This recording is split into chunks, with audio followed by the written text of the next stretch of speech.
buddy. I just got back from Santa Rosa, California.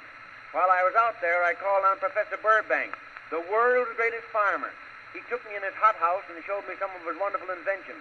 Wonderful. You know, he showed me a sunflower so large it's not practical to raise without a derrick. Then he showed me the pine tree grafted to the apple tree and the tree-bearing pineapples. Can you beat it? He showed me a flower called the snowball, got down to such a fine point that actually it froze up all the other plants. Why, it is a regular rice plant. He showed me how he raises battler buttons, collar buttons, wheat, corn, bunions, blisters, and 3 crops of whiskers a year. And he told me on the quiet that once in a while he goes out with the boys and raises canes. But while I was there, a whole trainload of politicians came in. They wanted to get some pointers from Professor Burbank on his new improved system of grafting. I'm going to try and sing you a short song and tell you of some of his wonderful discoveries.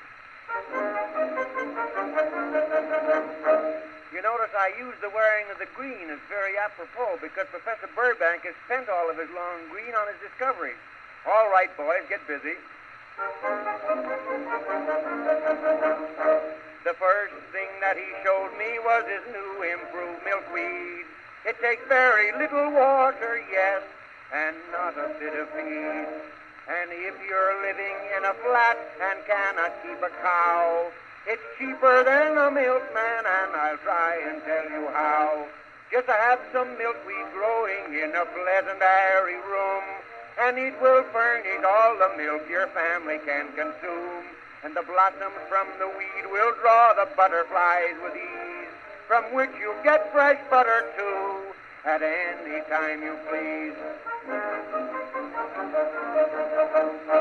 And Burbank has a rubber plant that every man should own.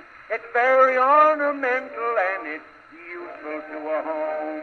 A thrifty rubber plant, if it is given proper care, will furnish all the rubber boots family can wear. And hand-picked rubber boots, they beat the store kind, you'll agree. The rubber boots you buy are not what they're cracked up to be.